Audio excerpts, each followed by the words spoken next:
We are live.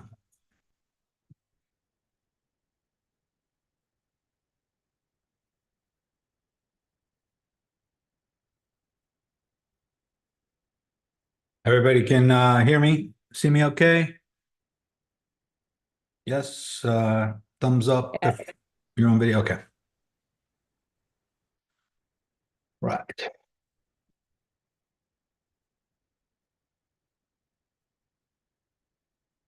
Good morning, good morning, good morning. Yep, yep, yep, yep, yep. Sounds good. All right, good. All right, here we go.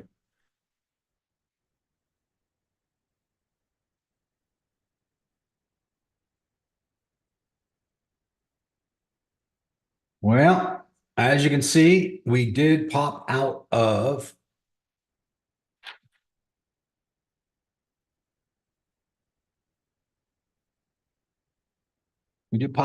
this downward trending falling wedge to the upside, which is positive. However, when we did it right here, we did hit resistance at the 112, this red line. We wick through it a little bit to 112.5, 112.6. We come back down and we bounce and then go up a little higher. So we are making higher highs, but it's not holding above the 112. It tried right here, as you can see. It tried, bounced, and then hit that upward trending channel line and then fell right back down again below. I'm going to move that back over. That's what I had as a bear flag the other day. And there was the flag. The flag actually went on for a while before it finally broke out to the downside. And if we look in the channel, in the signal channel,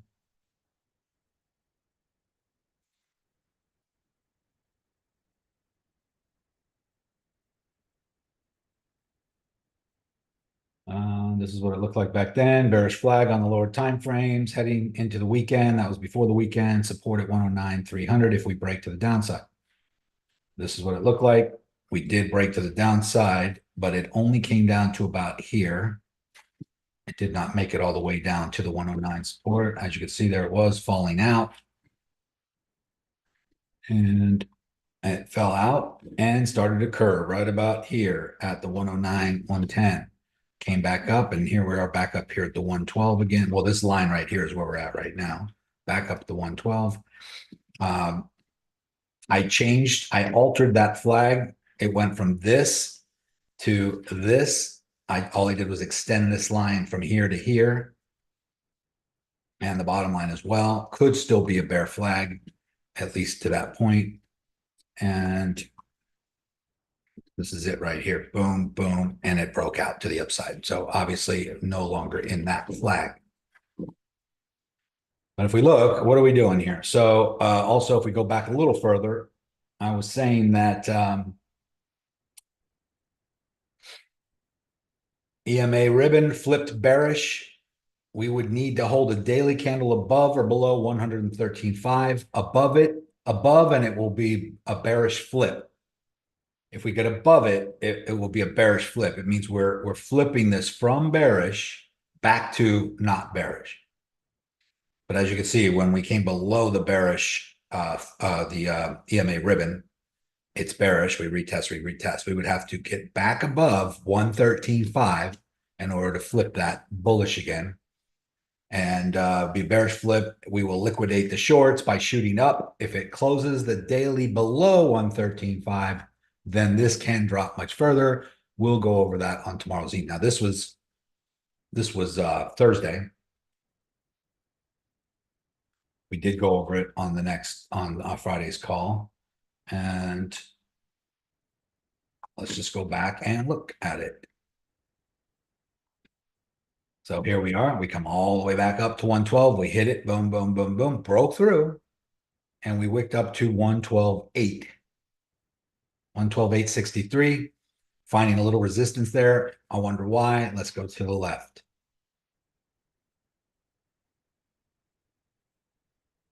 So we have resistance, resistance, support, support, support, support, resistance, resistance. Probably could pull this down a little bit more right to there. This is resistance, support, support, resistance, resistance, resistance, resistance. We go through it. We come back below it. We hit it as resistance. We go through it and we just fall right back below. That's one long candle straight down. Boom.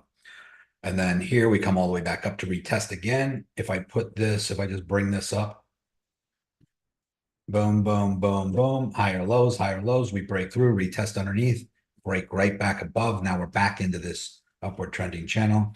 May or may not mean anything at the moment, but we are back in it. But we're also, and we did get above the 10, the 112, which is that red line. But we are hitting the same resistance that we hit here as of right now. Let's just take this back a little further. Resistance, support, and support. Little resistance there, but came back through. That's kind of where we're at right now. We do have a red candle with a longer wick to the upside. It's coming back down. Is it going to come down and retest the 112 again? This big pump to the upside, it could have been Michael Saylor buying millions of dollars worth of Bitcoin. It could have been a lot of different things. I didn't really hear it. Was there any other news, any other newsworthy events that happened that anybody can enlighten me on? Because whenever I see big pumps very quickly and then they just stall out, it's usually a whale buy and also whale selling at the same time, because otherwise it would just keep going up.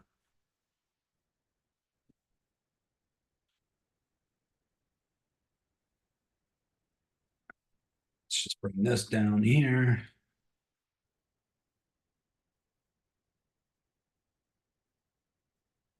What do we have? A spider line? Yeah, I'm not gonna do that. Could we have continuation of this channel?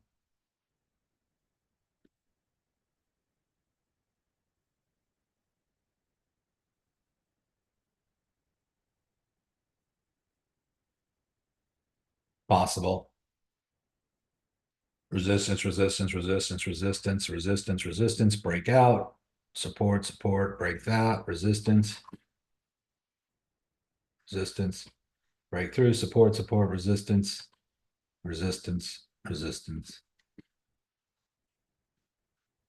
That's just me micro trending these previous trend lines. Not always continue to be relevant, but sometimes they do.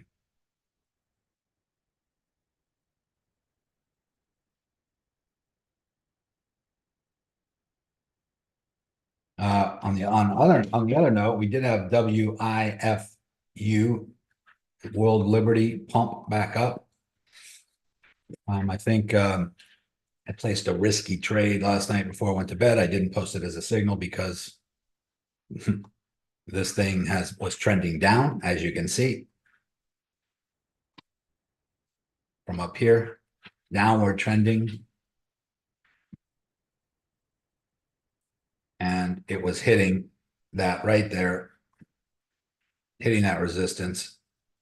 And I think it was just going through, but it could have easily, it actually did come down to retest and then pump up overnight. So I am up a little bit on that one, but this could have easily hit this and just fell and continued its downward trend like it was. So that was risky. Somebody in the chat mentioned it yesterday as well. William said Saylor bought 207, or said that it was just reported today. He bought it last week. Oh yeah, I see someone said Saylor bought 217 million in Bitcoin. Somebody was talking about World Liberty, WLFI. Can't remember where I saw it. Here it is on daily. WLD is now, no, that's not it.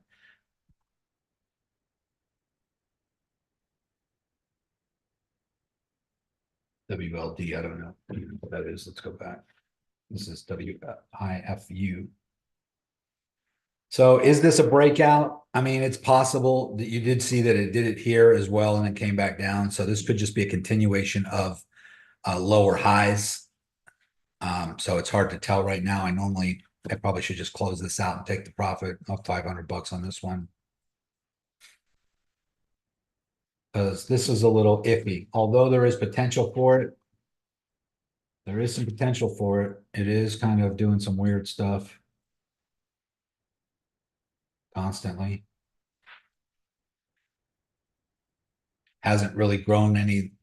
It's too new to really have any price history. to really to gauge or, do any kind of technical analysis on it. On the higher time frames, or I'm on the 1 hour right now. It does look like it was forming a giant M, but again, you can't really say that these new tokens that have just launched recently are going to comply with any types of formations that other long-lasting tokens would have complied with, because this is a giant M pattern for sure, but there is no price history showing it even below this M. So where would it go? I mean, could it go down? Yeah, it's not going to go to negative. So it can go to 0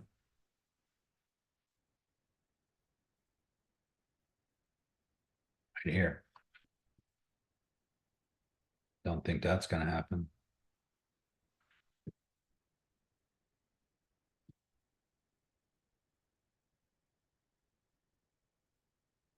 So it might just be getting its little legs, starting to upward trend here and winding into potential.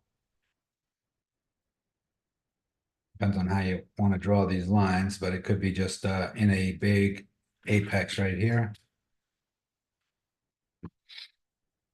Another M right here. So it could break to the downside of this, or it could pump all the way up to the top. And I think it's worth waiting on to see. Let's look at some other ones that have been moving recently. We got Solana and an upward trend, still in that same upward trending wedge.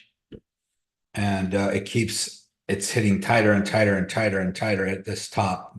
We do have some resistance here at the red line, which is $2.22. It looks like it's trying to get to it right there. Everything's on the verge of a breakout. Let's go look at Ethereum. Hey, Nico. Yes. Tokenization. What does that actually mean as far as, you hear people talk about putting real estate into tokenization. How is that going to work?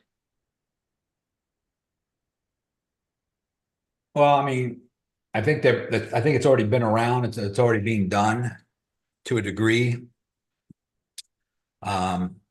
So for instance, let's just say that you own a house free and clear.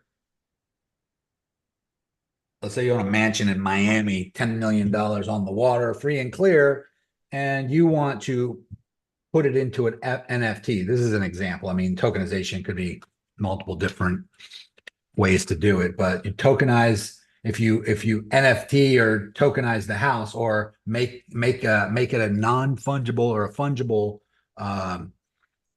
asset, you could sell the NFT, which owns the house, Okay. or you could sell the token that owns the house, but you can have certain stipulations in it that says, me as the seller of this house, it's worth $10 million, but I'll sell it to you for $9 million if you allow me to retain a 10% ownership of the NFT.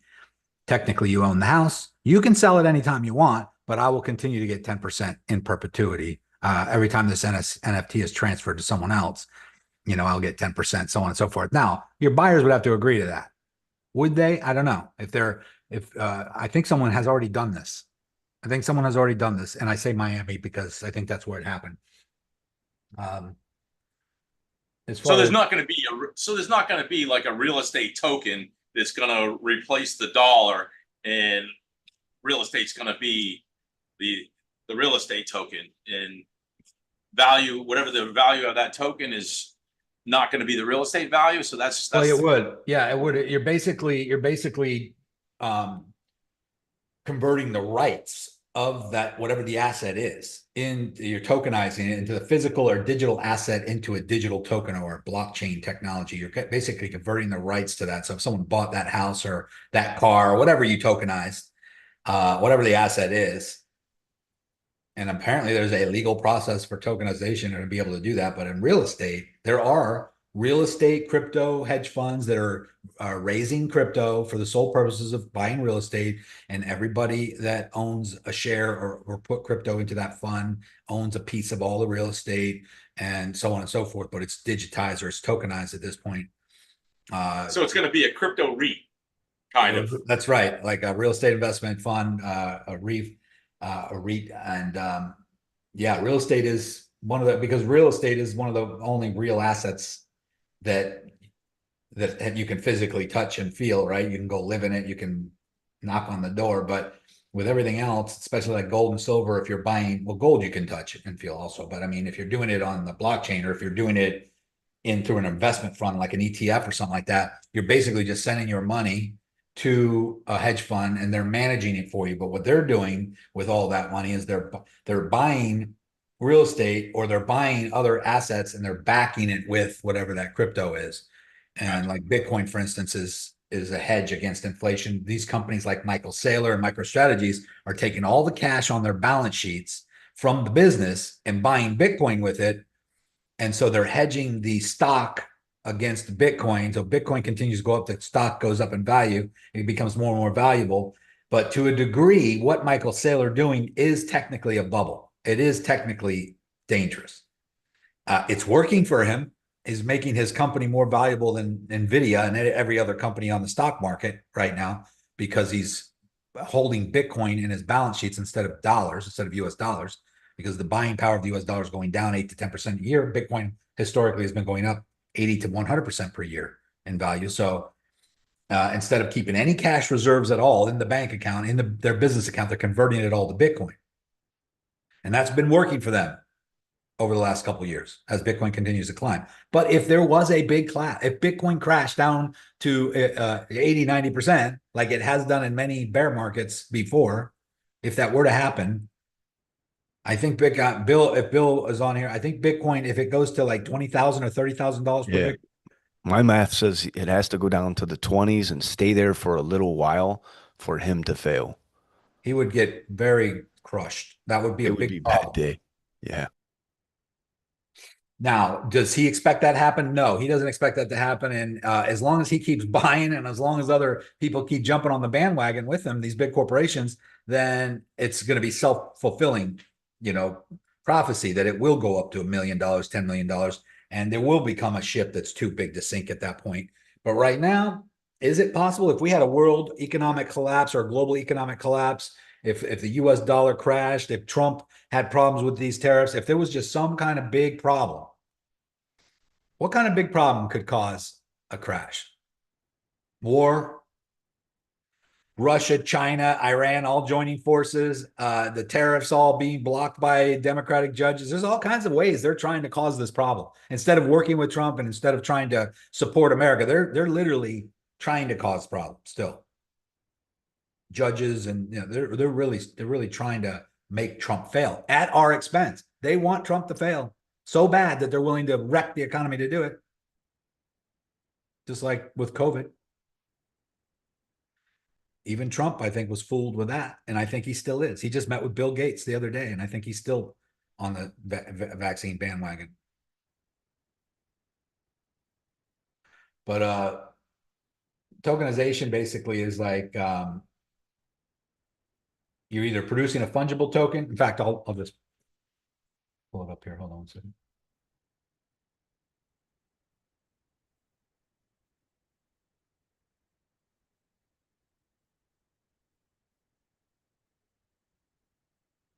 Tokenization of real world assets is the digital transformation underway. Tokenization of real world assets is quite a mouthful, but what does it mean? The short answer is that it's digital proof of ownership of an asset represented by a token or tokens on a blockchain.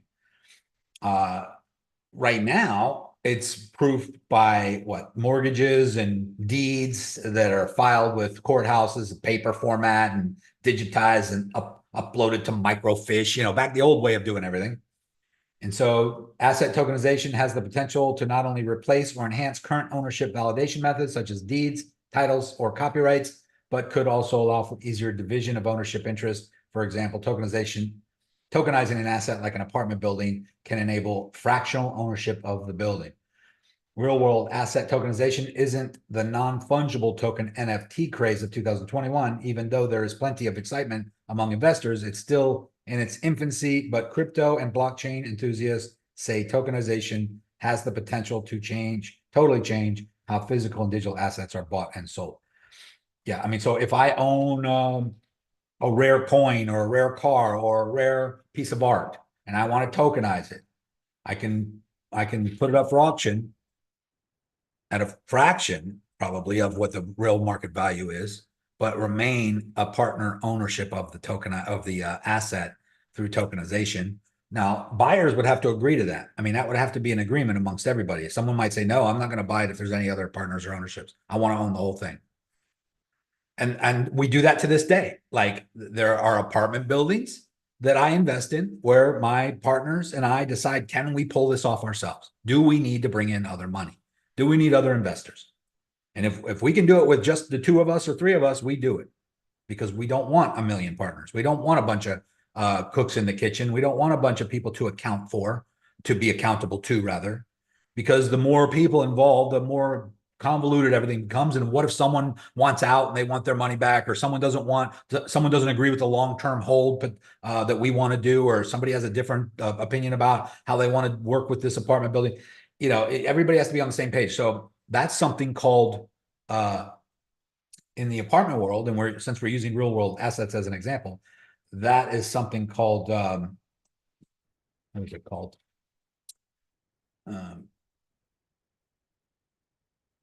It's basically when you get a bunch of people to invest in something, but I can't remember the term off the top of my head. But basically, there will be GPs. Like a co-op. It's syndication. Syndication. Right, syndication. So they're syndicating, which means there's a couple GPs, which are general partners, a couple of the main guys or girls, and then they want to raise money from a bunch of LPs, limited partners.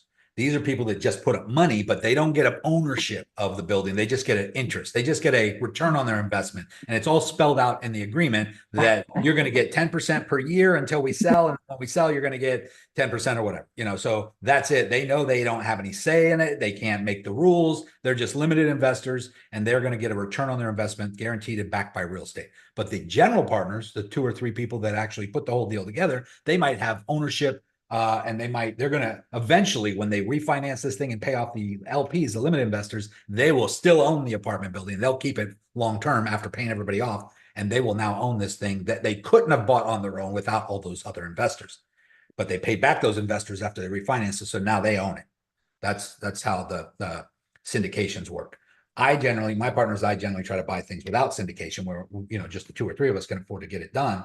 But if we wanted to, we could tokenize one of them and raise funds, hundreds of thousands of dollars, and other people's. In other words, you could become a part owner of my apartment building for $1,000. I could get tens of thousands of people to do that, right? And they would just be fractional ownerships. In fact, I think what's his name does this? Grant Cardone. Grant Cardone, he's in the process of tokenizing, I'm sure. He is trying to do something like that. But he gets thousands of people with very little money to put up money for these huge purchases. But they're all limited investors. So they get a small 5% return per year on their money guaranteed. He loves that because he's the main owner, and eventually he can refinance, pay everybody off, and he'll just own everything. But it allows people with very limited money, limited resources, and limited knowledge on how to do these things themselves to actually be part of a deal. But yeah, tokenization is coming for sure. It's going to be confusing at first. You're going to end up trying to buy something that's tokenized already, and you're like, what does this mean? Your lawyer's going to have to explain it, and you're going to have to decide at that point whether you want to be part of that or not.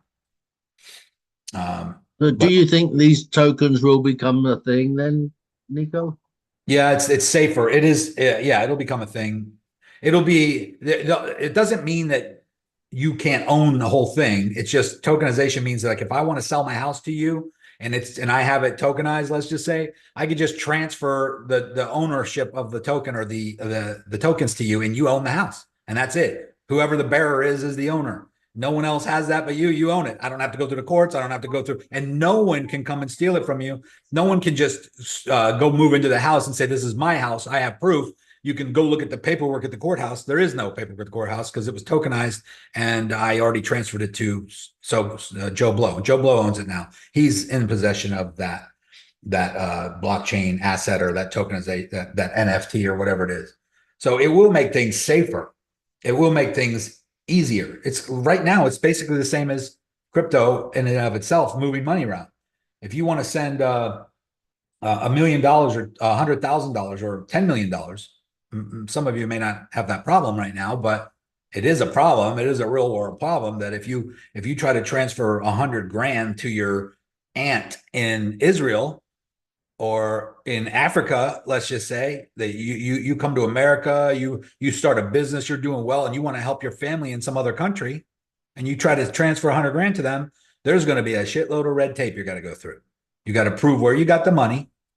It's got to go through the Federal Reserve banking system. Anything over 10 grand gets flagged. The bank is going to let the feds know. They're going to make sure they're going to do a background check on you. There's going to be wire fees. You're going to have to come into the bank and fill out paperwork. You're going to have to go through the Swift network. I mean, it's a pain in the ass. Anybody already been through that and done that? I know I have. Now I can just do a wire internally from Chase Bank to such and such bank in Oklahoma or Kentucky if I'm buying an apartment building and the wire goes through the same day, because that's US bank to US bank.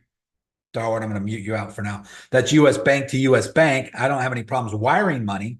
But if it was a suspicious activity from my bank, like if I was wiring a large amount and there was no history of me ever wiring before, they might put a freeze on that, check me out, make sure I'm not, what I'm doing. They might reach out to me and make sure it's me. But on the other hand, with crypto, I could send you $1 billion with Bitcoin and you'll have it in 20 minutes and nobody in the world will know. That's a huge difference. That's big. Now, up to this point, the government has been trying to stop that or not allow that, that's why they were so against it. They wanted to first make sure that everything is a central digital dollar so that they can keep track of all transactions. They don't, because what's the point of getting off cash and going to a digital currency if there's still cash? If there's still a way for you to transfer crypto without anybody knowing. A lot of the big argument that they had was, crypto is only good for fraud and for drug dealers and for, illegal activity. As if people weren't doing illegal shit with cash for the last 100 years. Come on, give me a break. In fact, it's easier to track stuff on the blockchain. It's easier to track wallet to wallet and find out where it went and who's got possession of it. And then they could track who's spending out of that. I mean, it's Bitcoin is decentralized, but blockchain not necessarily. If you send Bitcoin from your decentralized account to a centralized exchange to convert it to US dollar or buy something with it, all of a sudden you're back into centralization land. All real estate's going to become tokenized. All the counties are going to put their records on the blockchain because it's much easier to manage and maintain and cuts down on fraud. And so it's all coming eventually. Yeah, it is. Real estate agents, no offense to real estate agents out there, but you guys that job might be obsolete in the future. I don't think so. Yeah, a lot of people don't think so, especially if you're a real estate agent.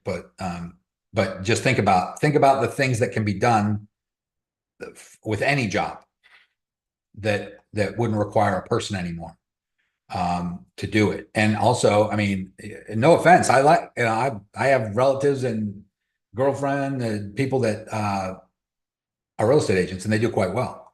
But I've had real estate agents, friends of mine who are real estate agents.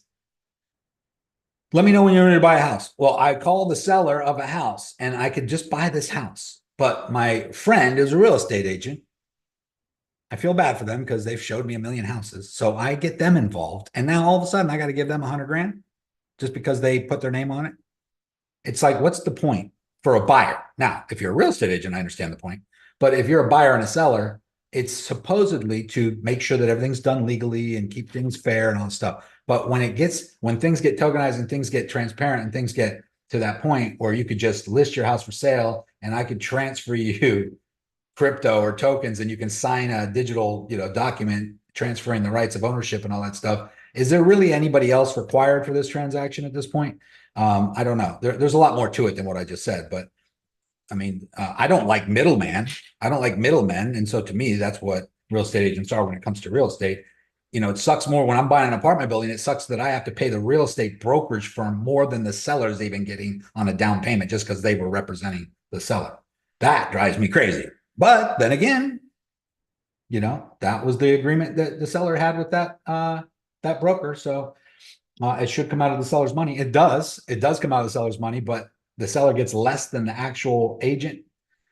So some things just rub me the wrong way, but it doesn't mean that agents don't serve a purpose. I'm just saying that there is some argument that eventually that might be one of those positions, or either that or there'll be someone doing the paperwork to make sure that things go right, but they're not going to get 6% anymore. That might change. You might be doing more transactions though. You might be getting 1%, but you'll be doing a lot more of them, which means you'll still make the same amount of money. And I may be totally wrong in what I'm saying. I'm looking at this from a real estate investor standpoint. Agents have been a thorn in my ass for years because they never get back to you. They never follow not all of them. There's some good agents out there, but for the most part, they always get in my way. I don't think you're totally wrong, because real estate agents in England are only charging 1% now. Yeah. And here it's been as high as 6%. And if there's another buyer's agent involved, they have to split that.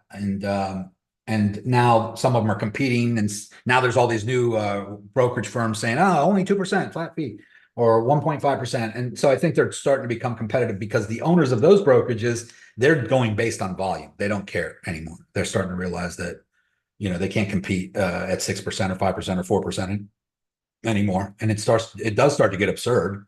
I had a good, my brother's ex-wife, who was a multimillionaire. She owned a very successful company. She went to sell her house and she had a $7 million house on the water here in Dunedin. She didn't buy it for that. She bought it for like $2.5 million, but over time it went up in value. And her girlfriend is an agent and she sold it directly to some very rich guy. And they tried to do a private deal under the table. And her girlfriend got mad at her for not letting her be the agent.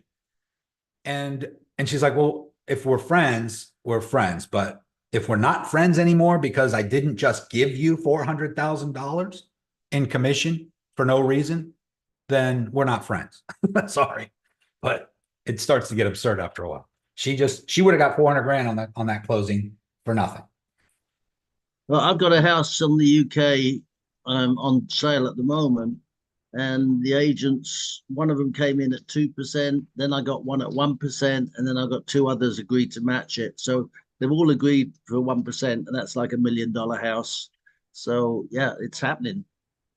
Yeah, there's a lot of competition there. And by the way, it doesn't even really matter because only 1% or maybe under 5% of all the agents that actually are real estate agents, I know in Florida anyway, only like less than 5% are the ones doing all the work and have all the listings. So 95% of all the agents are inactive anyway. They're not even working as agents. So it's a very small handful of all the actual licensed real estate agents that are actually getting all the listings and doing all the work anyway. So it's not that big a deal. The people who work hard are always going to make money. The people who, do the most marketing and do the best follow-up and the best customer support and the best customer service, they're the ones that are going to thrive no matter what. And that's the way it probably should be in any business anyway. It's not going to really matter, Nico, because all of the real estate agents that are in here are going to be filthy rich in a few years from crypto. So we won't need to sell houses anymore. Yes. We want you to be buyers. We want you to be served, not waiters. We want you to be the one ordering the caviar and not bringing it to somebody who is. Exactly. Some states, isn't now that some states the seller pays the seller's agent and the buyer pays the buyer's agent? I believe so. And Florida's changed a bunch of things too, and not necessarily for the better, but I think they switched the law back again. I can't remember exactly what it was, but it got a little, you couldn't even go and look at a house without signing some bullshit. What's different is only that this listing agent can't publish a compensation for the buyer's agent.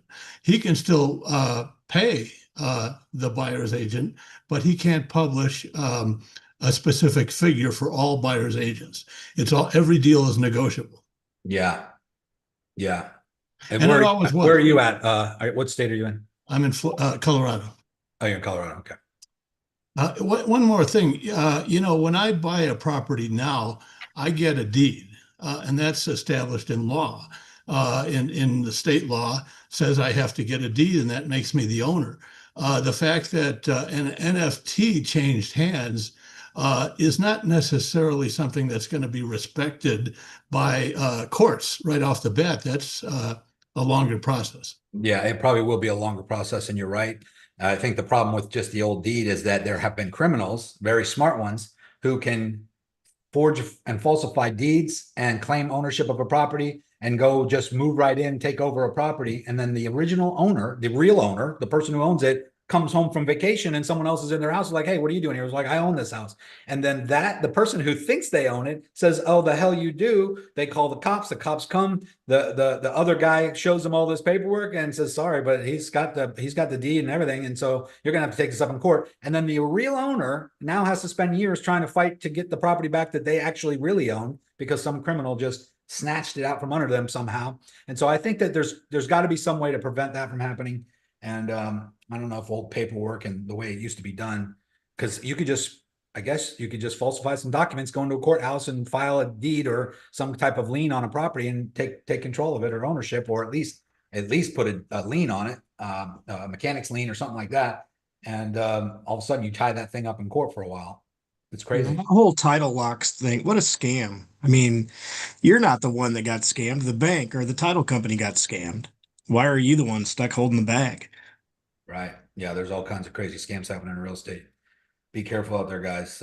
It's kind of nuts. But and then there's some very smart people out there showing you how to get the squatter out, how to get the person out, legally by force without getting the law involved and all this stuff. But it's getting comical at this point. But man, the scammers are just out in full force in all areas: crypto, real estate, everything. They just come up with creative ways every day. So just be careful out there. I'm not saying anything bad about realtors. I mean, listen, almost everybody I know has a real estate license, and I respect it. And I was going to myself at one point, even though I'm an investor, I thought maybe it would be a good idea to have my real estate license as well. But then I realized I didn't need to jump through all those hoops and then also cause myself to be liable for certain things just because I had the license, where I actually had more power as just an investor with less liability without having the license. But there are a lot of investors that have it and use it accordingly and save themselves money. And if there's a broker involved or a realtor involved, they can jump in there as the other agent and get the commission knocked in half. There's all kinds of strategies for using it, but I think it's one of those things that is either going to be eventually go away, or it's going to be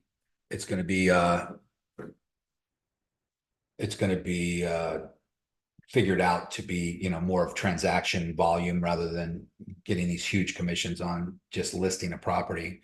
I don't know. I think it's going to change. It is when you get up into the $1 million plus properties, guys, it is kind of crazy that, someone's going to make, $100,000 or $60,000 just for pushing some papers across the desk. And you might say, well, that's not all they do. They marketed it, they advertised it, but sometimes they didn't. If they caused the sale to happen, that's a good thing. They deserve it. Yes.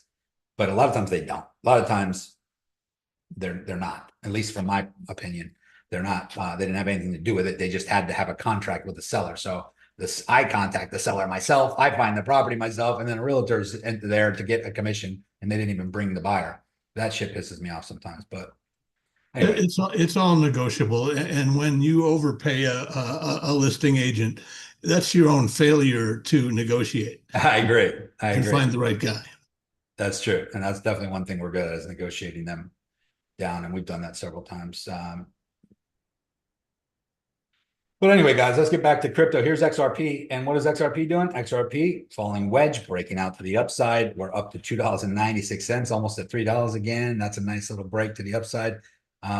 Is this pump temporary? Is this a fake out? Are we really breaking out here? This is the daily. Let's go down to the 1 hour and take a closer look. It not only looks like we broke out, but we held right here. We broke out and held on it for a minute before climbing higher. That would have been a good entry.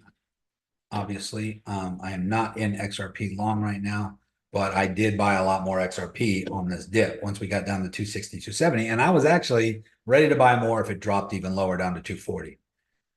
Because I think XRP is special in comparison to everything else. I think XRP could hit $7, $8, $10 in the near term, not 5 years down the road, but in the near future.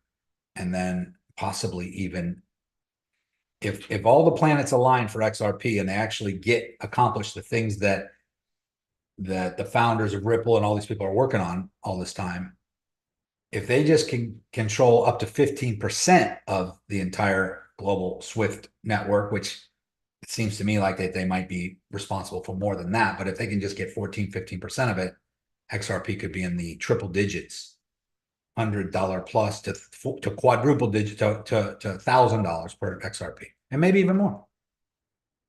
But $1,000 XRP, guys, if you just have 1,000 of them, which isn't really that much, if you buy 1,000 XRP, that could be $1 million. And that's a return far greater than you'll get on Bitcoin right now if you bought $1,000 with Bitcoin. Obviously, I think you should accumulate both, but you might get a higher ROI on XRP. In my opinion, buying XRP right now under $3 or any dollar amount right now at this price range, even if it's $4, doesn't matter, is like buying Bitcoin at $13 to $20 as far as potential ROI in the short term.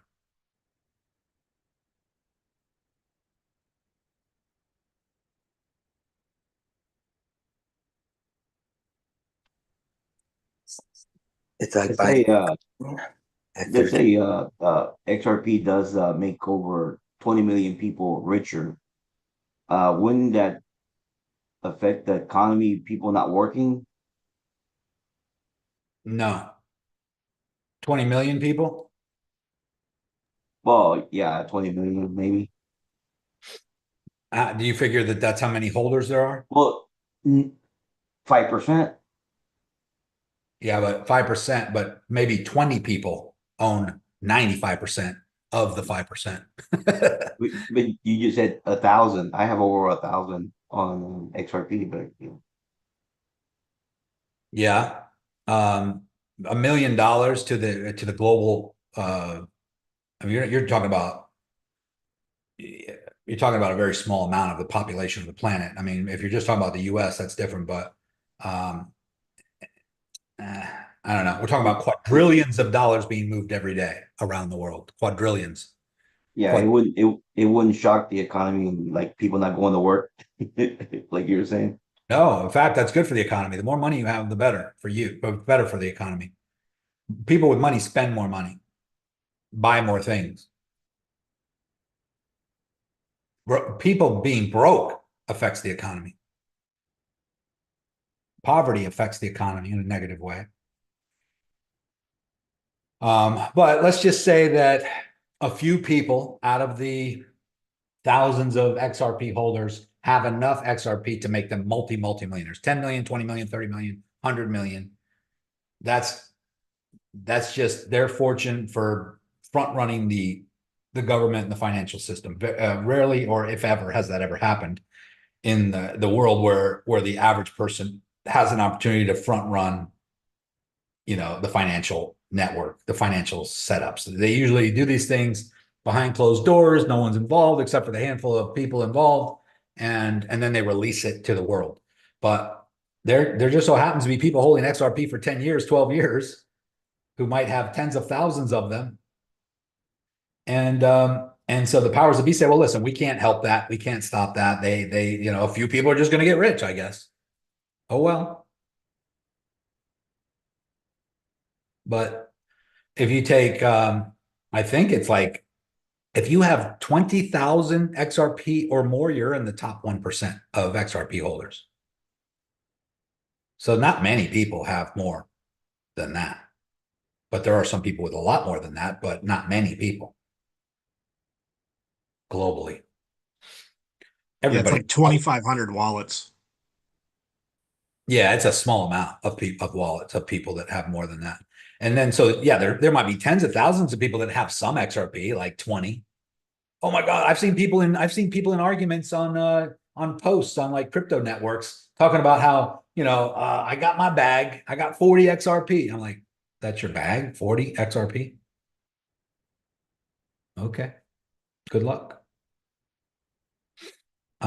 Yeah, I mean, don't get me wrong. Everybody's got their budget, but I got 6 million. I got 6 million Dogecoin, but I got 40 XRP. Well, then you might want to. Or Shiba Inu. I got a zillion Shiba Inu. I'm not selling that for anything, but I only got 40 XRP. And you just don't really know what's about to happen. But yeah, and I mean, I'm not criticizing anybody who has a small amount. I'm just saying that if Bitcoin goes to $10,000, I mean, if XRP goes to $10,000 each, then even just 40 Bitcoin, I mean, 40 XRP would make you a lot of money, right? It's 400 grand. But you'll be kicking yourself that that's all you had. Do I think it's ever going to crash? No. Do I think all the people that are holding thousands of XRP are going to regret it? No, I think even judges, I think they've even declared that that they will force the banks to buy it on the open market when the time comes, and not just from the founders of XRP, not just from Ripple, because they probably got billions of XRP sitting there that they can supply behind the scenes that doesn't affect the actual open market price, but there will come a time that they have to buy in the open market. This isn't something that I think is going to take 10 years to grow from $3 all the way up to 50 to 100 to 5,000 to 10,000 like Bitcoin. This is something that's going to happen when they flip a switch. This is like one of those things where you're going to wake up one day and XRP is going to be $500.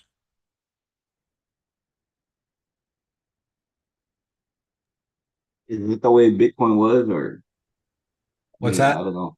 Is that how Bitcoin was when you woke up? It was high, or it? No, I mean, Bitcoin over the last 15 years, since 2009, Bitcoin had bull market and bear markets and went up 1,000x in the first pump. And then the bear market, it dropped 90%. And then the second bull market, it went up, 150x or 200x, something like that. And then dropped down 90%. And then the third bull market, it went up, 50x. And then here we are in the fourth bull market, only went up, 8x so far. But when I say X, that's 800%. The first one was 1,000x, which is 10,000%. Or 1,000,000%, something like it was a ridiculous amount. But it's taken 15 years for it to get to 100 grand. But XRP has been around the same amount of time as Bitcoin.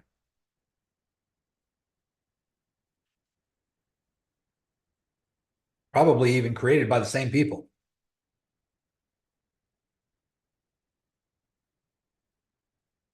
On the corner of Satoshi and Nakamoto Street. That may not be a person.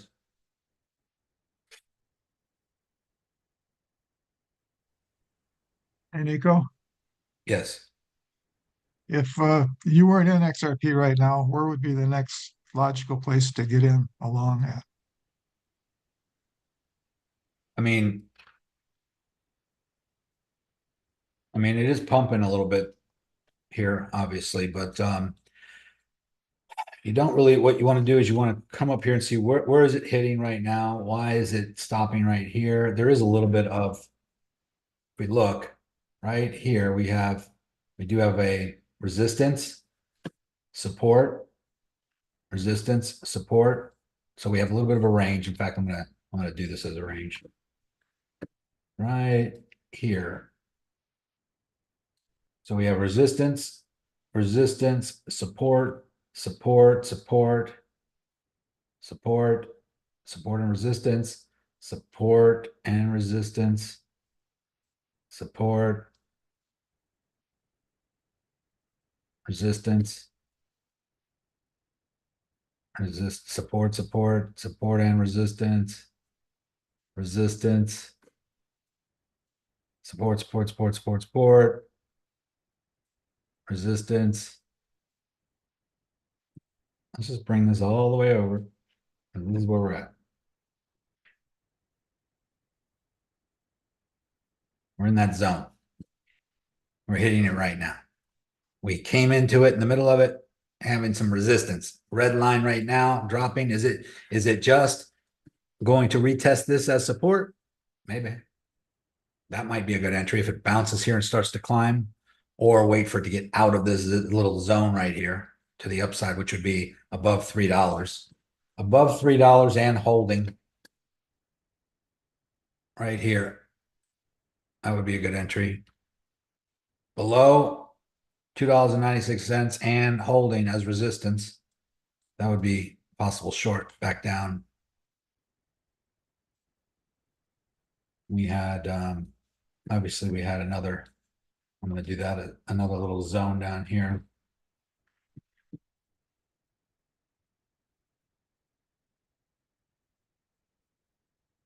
We had support, support, support, resistance, support, support,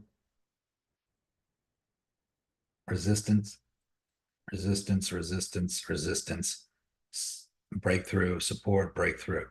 So if we were to come back below the 296 range, we could drop back down and retest this as support at $2.89. But if we hold where we're at right now, this could be a good entry right where we're at. Kind of depends if you're trading or hodling. If you're hodling, buy now and hang on for the ride. Yeah, I'm doing that too. Just in total transparency, guys, I do buy and I just sit. I don't even trade that on XRP over on a couple other platforms. And also and move some to a cold storage wallet. I'm a little concerned about cold storage wallets now. Not because they're not safe, they are, but it's got to be a Web3 wallet, because I was watching some videos of someone who supposedly knows what he's talking about. And he's basically saying that, that you should keep it on an exchange. He really wasn't giving much other options, basically just don't keep it on cold storage wallet, because he was saying that when you go to sell it or transfer it back or try to do anything with it, you will be denied. It'll be there's going to be something into place that would detect that the wallet is one of the major cold storage wallets out there or something. Now, I don't know if this is true or not, guys. I really don't. So don't take my word for that. I hope it's not true, because I do have a lot of crypto in a cold storage wallet. But I am concerned with that. So I am kind of diversifying. I'm not keeping all my eggs in one basket. Let me put it that way. And I am trying to get answers on that for you before I make any rash decisions. Because even some of the smarter people, like even that Jake Klaver dude, he recommends Descent and some other cold storage wallets. But I've seen some other guys talk negatively about what could happen. With that said, I use Coinbase, I use Crypto.com, I use some of the major centralized exchanges as well, but there's a potential problem with those as well, because there have been some cryptos in the past where they delisted them, and if you had that token, you're kind of stuck with it, and there's nothing you can do about it. So I don't think they're going to delist XRP, but XRP could, if it becomes if it becomes a stable coin, or if they turn it into a crypto that its main purpose is to stabilize the financial institutions in the SWIFT network, it may no longer be tradable. It may become non-tradable anymore. So whatever you have, you have. That's it. Can't buy anymore or sell anymore. But if you already have a shitload of it, then you could stake it in the networks. There are certain exchanges that will want to provide liquidity to you or provide it as liquidity to something else. There's a lot to learn about how this stuff works behind the scenes, guys, but they're not going to leave millions or hundreds of thousands of XRP holders high and dry, the people who believed in it. And especially when you got the CEO of Ripple basically telling everybody, hold on, guys, it's going to pay off. Basically he's pumping up XRP holders. If you're holding tokens in a cold storage wallet, how easy is it to sell? Do you have to move it back over to the exchange to sell it? Yep. Anybody else have any expertise experience on selling from a cold storage wallet?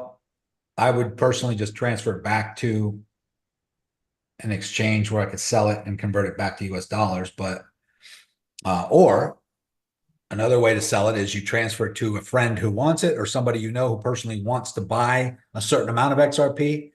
And let's just say XRP is trading at $2.96 right now on the open market. And if they would buy this on Coinbase, they would pay $2.96 plus whatever the transaction fee is on Coinbase. But let's say that you have the exact amount that they want to buy and you want to sell it, and you're sitting next to them, they can hand you the briefcase full of cash if you wanted, or the asset that you want, the Rolex, the Lamborghini, the Mercedes, whatever asset that they're trading you for that. And you can just scan their QR code and transfer them that amount of XRP with no fees whatsoever. And do a private transaction on a decentralized network without anybody ever knowing. That's one way that you could sell. Nico, as I'm moving and trying to acquire both Bitcoin and XRP, do you feel like XRP is a better percentage of my base to hold versus Bitcoin as far as a percentage of I think that in the short period, in the short time, that we might see a bigger move on XRP than we will on Bitcoin. If Bitcoin hits 200 grand, or 200, let's just say 220 grand, that may seem like a huge move to the upside, but that's only 2x. That's like XRP going to $6. But if XRP goes to 10, 15, 20, $25 in the same time frame, Bitcoin doubles, XRP could 10x. If XRP goes to $30, that's a 10x on XRP, whereas Bitcoin might only be at 200 grand. So now, don't get me wrong, I want Bitcoin and I want more of it because Bitcoin will continue to climb over the years to 500,000, 700,000, a million, 2 million, 3 million, 5 million, 10 million. I believe it will. I believe that we will get to that. But I think that's a 10-year prospect, whereas XRP could have those kinds of returns in the next 4 months. There's a clock. There's a time frame on the table right now for XRP to do several things. Several things can happen in a very short period of time that could cause XRP to literally shoot to the moon. I don't have that list of things right in front of me, but there's not many. In fact, let me see if I can find that. There's not many tokens out there that have so many things going on with governmental agencies, banks, credit card companies, Swift networks, major banking processing networks, all at the same time, like XRP and Ripple does. It's like amazing, all the things that are in the process of happening. The Dubai and parts of it, the United Emirates and a lot of the Arab nations, I believe, are taking XRP as a form of payment right now. I think it's happening, guys. I think it's getting to that point where it's going to get a little crazy. And there's a lot of people out there that XRP will be $3 10 years from now. It's never going anywhere. It's never changing. But what they're not realizing is that the boiling point and all of the things that had to happen just to get XRP to where it's at now. I mean, it was 50 cents. It was 49 cents a year ago. So it has definitely made some moves since then.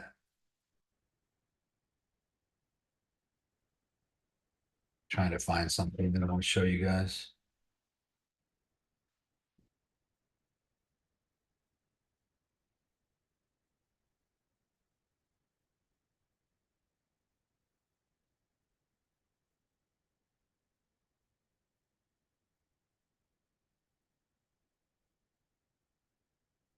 Any other questions while we're waiting for something to happen here on the charts?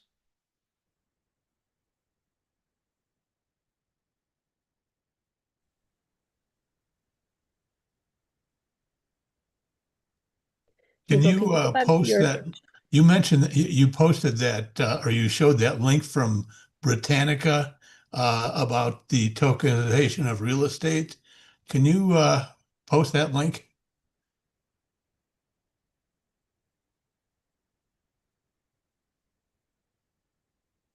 I posted something?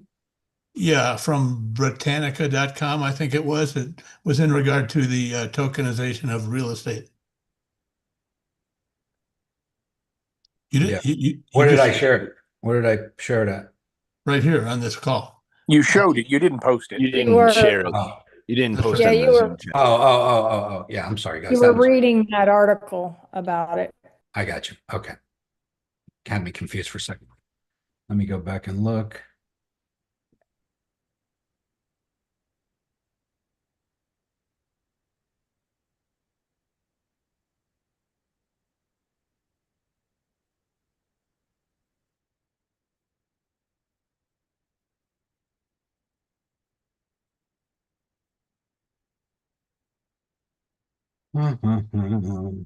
Folks are still being asked for KYC too, it looks like. Jason says, I'm having issues funding my account because they're asking for address verification.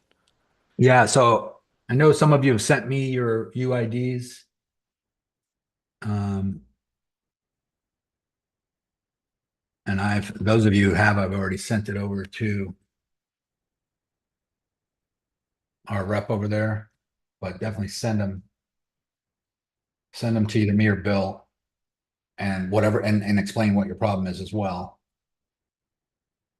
And I will get that over to them. Okay, I'm gonna put this in the Zoom chat. That was the link you just asked for, Britannica.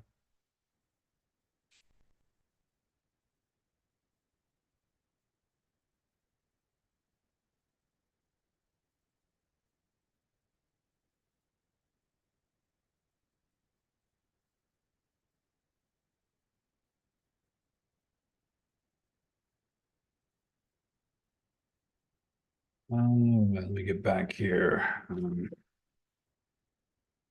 There was something I wanted to show you guys on XRP, but I can't seem to find it at the moment. I try to save these links, but there's too much going on, too much talk about it everywhere.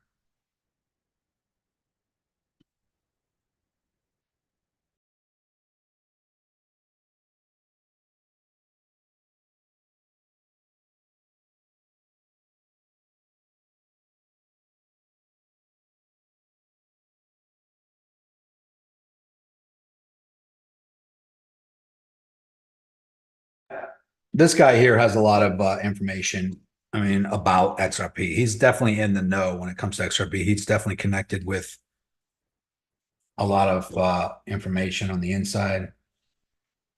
I'm trying to get a clear understanding of what it means to have things in place when price appreciation happens. If price appreciation happens quickly, and I don't have an LLC set up, does that mean I am paying the tax man? Not necessarily. It depends on how much XRP you have. So you're 30,000 XRP, give or take. XRP goes to $1,000, you're sitting on $30 million.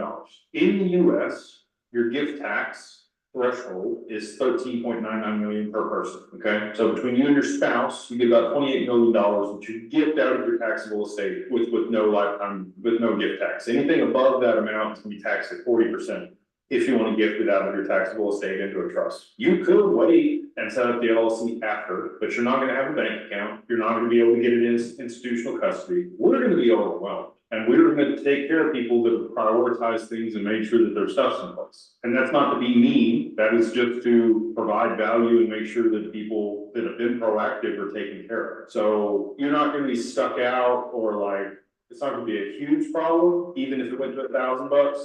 If it goes to $2,000, now you got $60 million.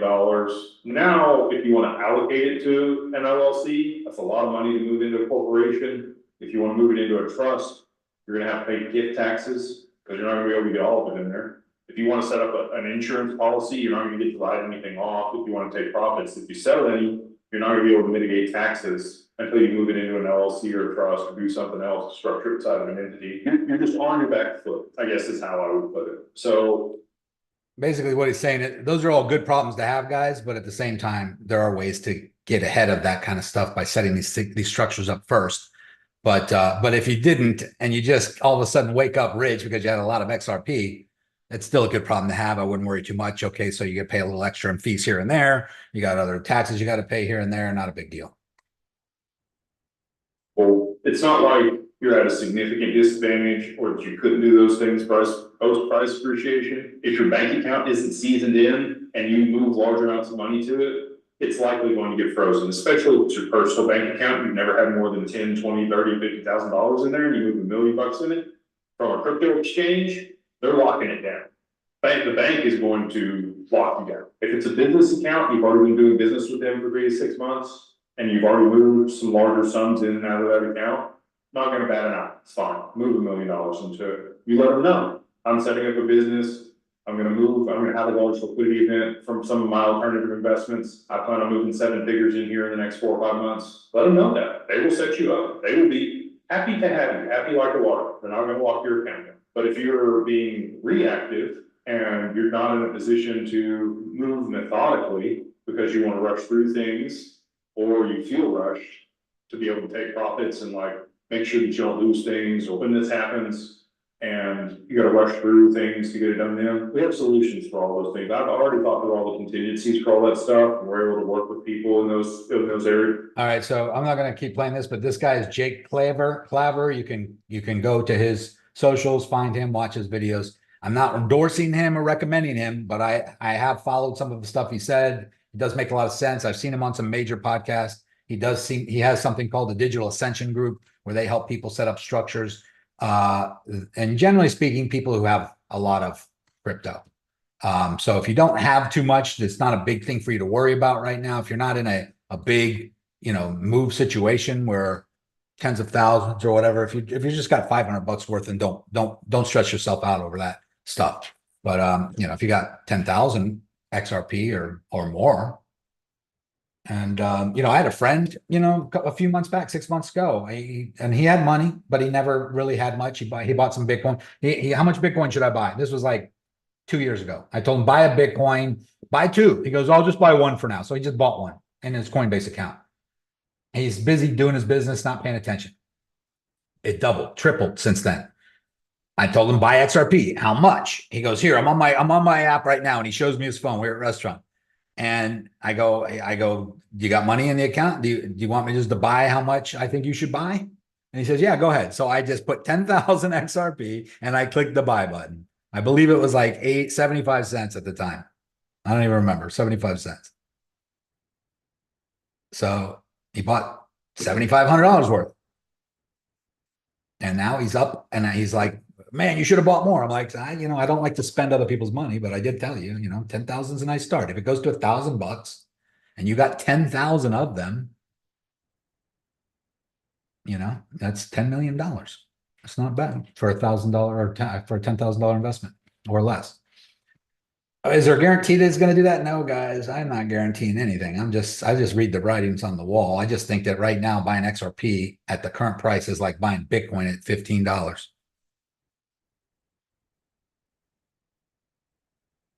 XRP is becoming more of a use case than Bitcoin ever has been or ever will be. XRP is in the strategic reserves or in the federal whatever reserves. Yeah, it's one of the cryptos that Trump announced it would be part of the reserve cryptos. And there's a few other guys. There's a few other in the ISO 222. Safe network, whatever it is. You got to Google it yourself too. I'm not going to memorize the whole description of ISO 222, but there's like a handful of cryptos that are on that list. XRP is one of them, XLM, HBAR. There's a few other I can't think off the top of my head. XRP, XLM, maybe Solana. I don't think Solana, but Cardano is one of them. Stellar Lumens, which is XLM. XDC. XDC, yep, that's one of them. No. Yeah, Hondo and Quant. Hondo, Quant, yep. But you can just Google it. You can Google ISO approved, ISO 2000. It's not 2000, it's 20022. ISO 20022 approved. Put in the chat. There's about 10 in the of Zoom chat. Oh, there you go. Thank you, Bill. Bill just shared it.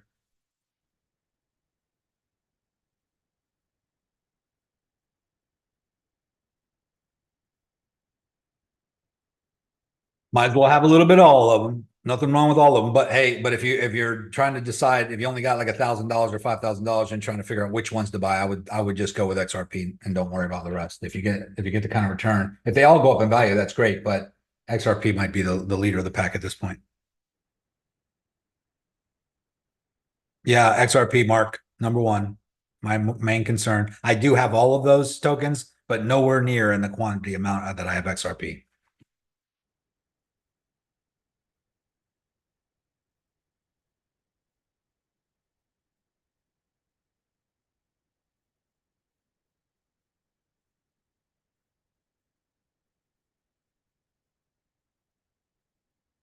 Is XCN ever going to be worth anything? Someone asked. XCN, to be honest with you, I have not heard of that. Onyx coin or Kryptonite. There's a few of them. Polar Fighters. I'm pretty sure you probably talk about Onyx.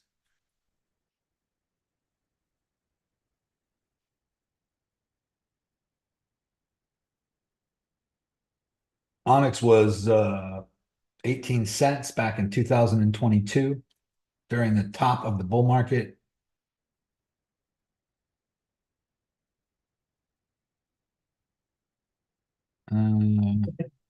What do you think of Solana? I like Solana. Onyx could be something. It is a peer-to-peer, maybe a lending platform, which definitely would come in handy at some point. You can buy it on Coinbase. I don't have any of it. I thought I did. It actually sounds familiar now that I think about it. I don't see it on my list. Yeah, I mean, listen, if you got money to spread around, guys, if you got some money to just cover your, to just what do they call it? Diversify with, and you just want to hold a little bit of all these, but me personally, I would go with, I mean, I guess it's like betting on all the horses at the race. But if you already know that there's only 2 or 3 that are going to be even close to winning, you'd probably be better spreading out that money on just those 2 or 3, but are more likely to win. But I have a lot of stuff, guys, that probably will never do anything. So I can't say Jasmine. I had a lot of Jasmine at one point. I still have a lot of it, maybe 1 million of them for no reason. Waiting for it to go back to 5 cents. But you got to look at what these are about, guys. What are they for? What's the purpose of them? What problems do they solve? It's really, I think we're going to get to a point in the future where only tokens that solve real world problems that have strong utilities are going to matter, and everything else is going to kind of fall to the wayside. They might be speculative bets, like speculative gamble, trading tokens you can trade that still have their tribe or their group of their army, their group of people that love that token for whatever reason, like Shiba Inu, for instance. What is the purpose of Shiba Inu? I don't know, but there's certainly a Shiba army out there. And the price has been going up recently. But it's been a while since it was, I mean, it's down 3x from where it was just a year ago. So to me, it's floundering. It's not something that you hear any news about. It's not something that's doing anything. It's pretty much a shit coin that has no purpose. Is there any clue of who's going to end up tokenizing real estate, stock market, any of that? I would imagine it would be the same players that control everything, the BlackRocks and the Vanguard, the BlackRock and what's the other one?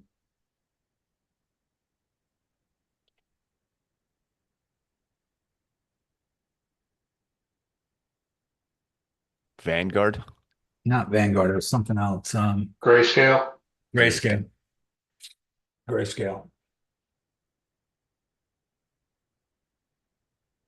Do they even have tokens out yet, or are they working on them? They're working on they are working on BlackRock, Grayscale are working on. I just posted it actually in our group. Let me just go back and find it. XRP ETFs.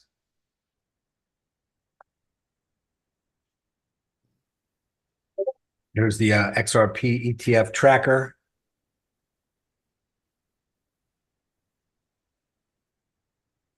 I mean, there's going to be some price shock happening on these around these dates as well.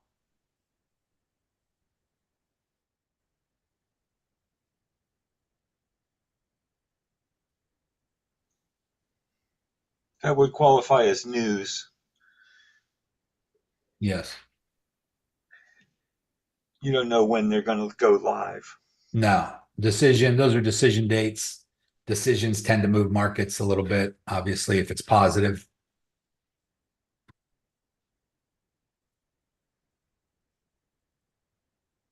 Right now, XRP is holding at the 296. It did come down. It retested with this red candle right here on the 1 hour, and a green candle is happening now. This could be a good entry point, but I would say that if we stay in an upward trend,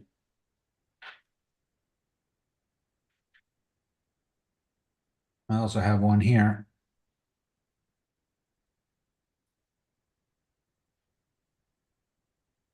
I mean, we could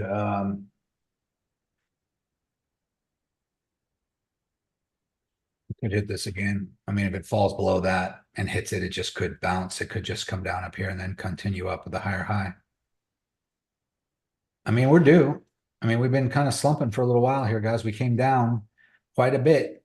Look at this. I mean, we were up here. This is XRP. We were up here at $3.66 and fell all the way down to $2.66. A whole dollar. That's like 30%. And this is a falling wedge and a giant bullish flag. And the breakout is where this red pole is.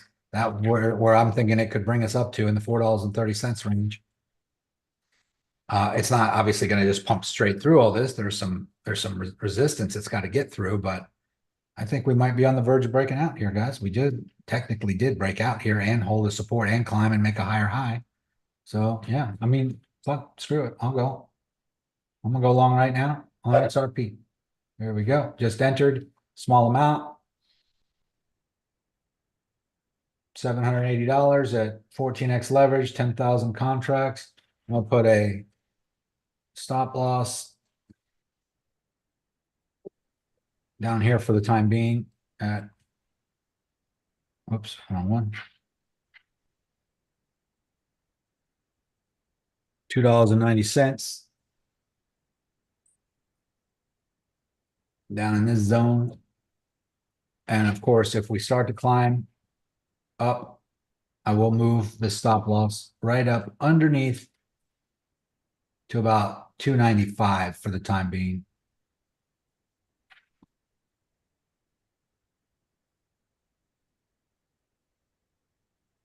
On World Liberty, it is pumping. I mean, I'm gonna put a stop loss on here because there's no reason for me to take a loss on this at this point.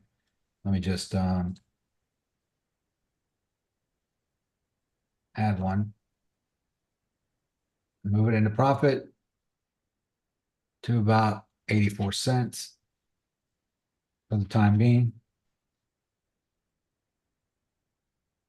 I just closed. I mean, it does look like it's doing a very similar thing here where it comes down and spikes up and comes down lower, comes down lower. It could come back down lower because that's kind of what it's been doing. So I hate to judge it right now, but it is possible that it did break out of this downward trend if you look at this as the touch points. But if it's just hitting the tops, it's hard to say. It's hard to say where that, because these are all different. It's not uniformly touching all of them at the same time.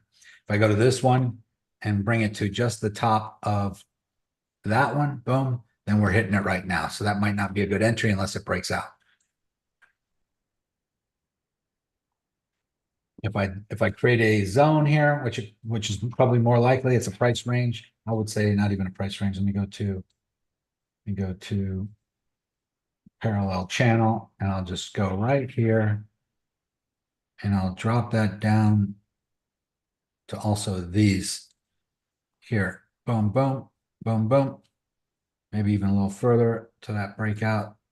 This is kind of the whole downward trending resistance range here. So if it breaks out of this,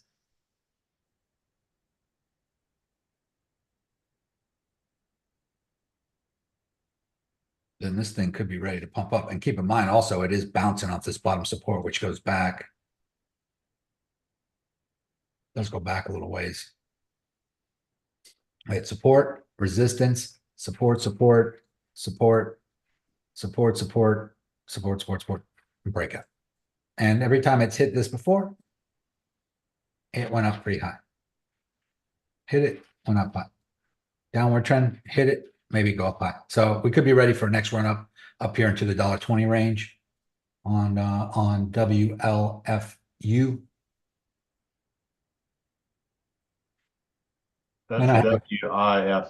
That's a different coin than the World Liberty. Yeah, that's what I was gonna ask. Wrong coin. Is it the one we got into the other day?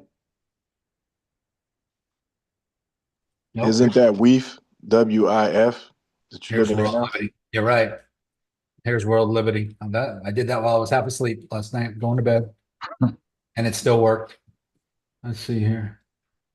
Yeah, this is World Liberty. This is where we were in this little what I was calling a bearish flag, and it broke to the downside and came back up and got back above it, but here it's kind of floundering. Can't really tell if it's above or it might be above. If I go to the real bottom of this wick and this one, it looks like, and then we hit it here and broke out and hit it there, it might be above it again. I'd be careful with this one. It is. So this one is World Liberty. I would say that is the wedge that we're in right now. I would wait for a breakout either to the upside or the downside. Very similar to this one. We broke to the downside here, but this one at least is coming up. This one was coming down. So we do have a bullish flag situation here, which could bring us somewhere up here, which would be exactly in line with that resistance right here. Wouldn't doubt. I wouldn't be surprised if this broke to the upside. It's due. I mean, we did come down, create a big U. It looks like it's coming back up. Now, what the hell is this one that I'm in? WIFU? I must have been squinting an eye. I thought that was World Liberty Finance. But yeah, I'm up $600 on it. Whatever it is.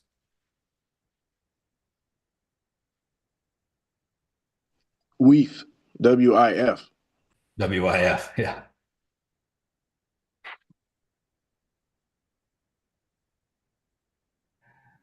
That's related to those whiff hat coins. Dog whiff hat. Oh, okay. Yeah. WLFI is World Liberty Finance. And I didn't know that the L was the uppercase L. I thought that was an L.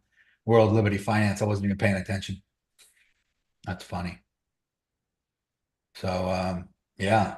Well, WIF looks like it might be about to break out of a downward trending resistance, and same with WLFI. If it breaks to the upside here. So I would just draw that line right there at the $2, the 20-cent level. It's literally very close to 21 cents.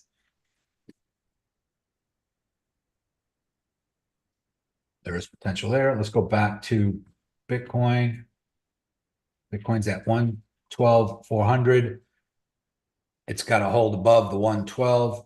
It's actually got to get above 113.5, guys, which is up here. It's really got to get above this downward trending resistance line. And that is let's go back over here and look at the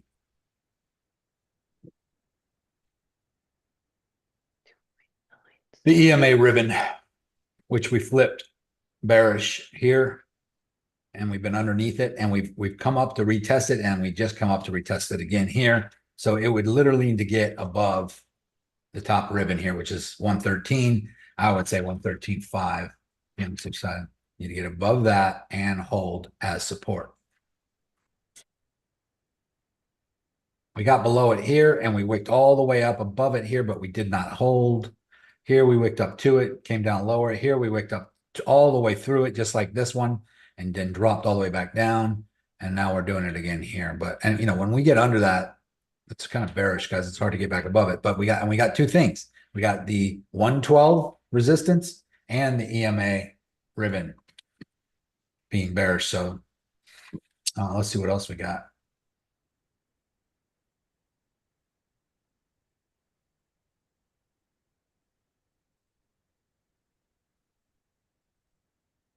Sean, holy smokes, check out MYX. All right, let's look at that. Here's the problem with this, with Bitcoin though, on this EMA ribbon. And we had a big falling wedge that we broke out of to the upside, which is bullish, but we broke out just right under the major resistance of 112, which is this line. I'm going to change that to red, just right there. Boom. We broke out right here and hit it. Bam. And it's just so happens to be under the ribbon.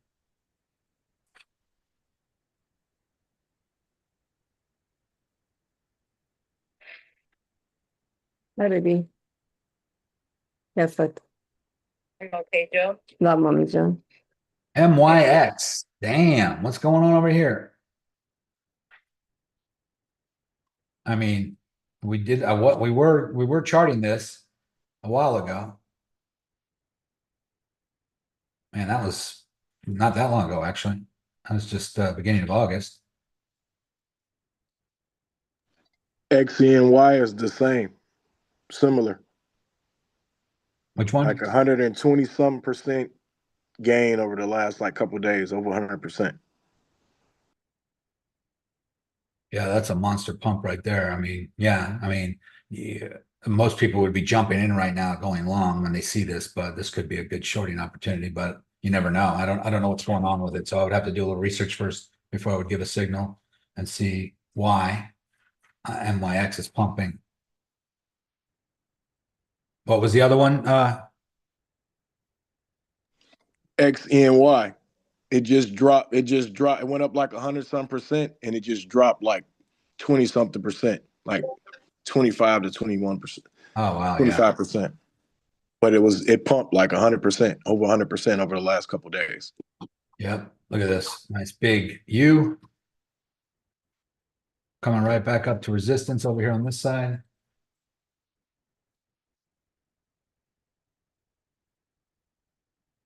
Support and resistance. I would say somewhere in this whole range right here. I mean, this could be a giant cup and handle where it creates the handle over here on this side.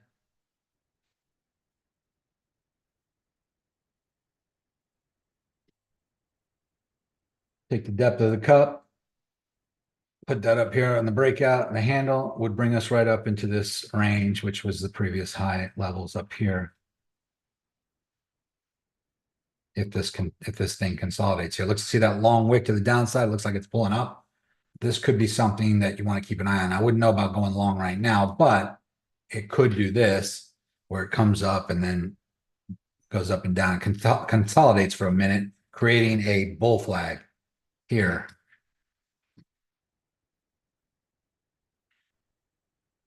And then the breakout of that bull flag would be where this could pump to at that point.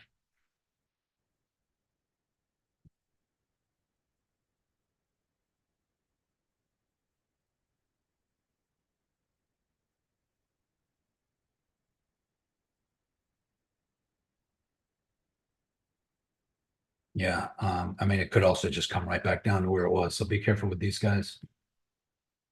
Let's go look at Ethereum. Ethereum's hitting major upward trending support. Look at that. Let's just get this line where it's supposed to be.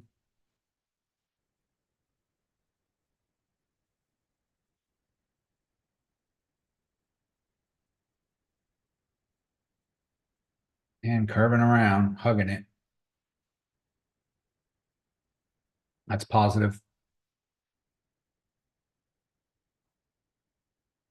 Broke through, retested, bounced on both the retest and the upward trending support. I'm gonna go along with a small amount here as well, because it is pulling back here, possibly to retest this upward trend. We'll just see. And then XRP, we're about to break out of something. Oh, XRP, we did pull back to retest. I think I did go long on that one. Yes, I already did. And then it was XRP, Ethereum, and someone asked about Solana. Let's go look at Solano. I think I want to hold. I mean, I am holding it.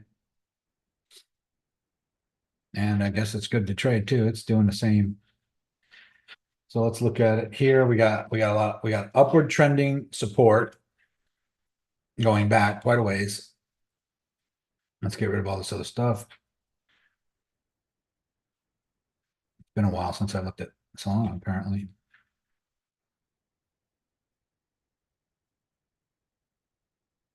So we got a nice upward trending support.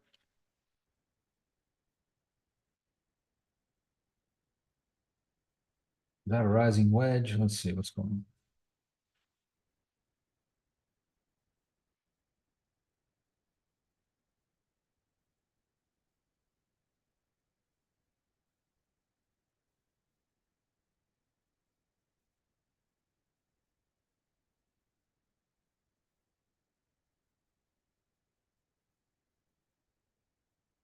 So this is just the local upward trend right here, but as you can see, it did that here too, and then drop back down the bottom. Could do it again here and drop back down the bottom. We're coming into an apex basically, which is probably right here where this red line is, which is the $2.20 or $220 range for Solana. We got a nice little pump happening right now. Is it going to break out? That's what we're waiting for. Looks like it's coming up against resistance right here. Possibly will wind in a little further before either break into the upside or the downside. It's one to keep an eye on. I'm not trading that one yet.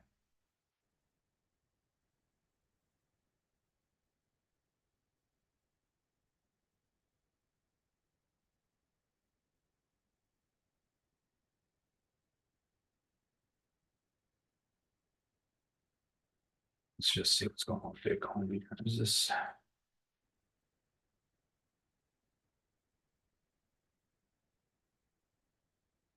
Eyes are burning.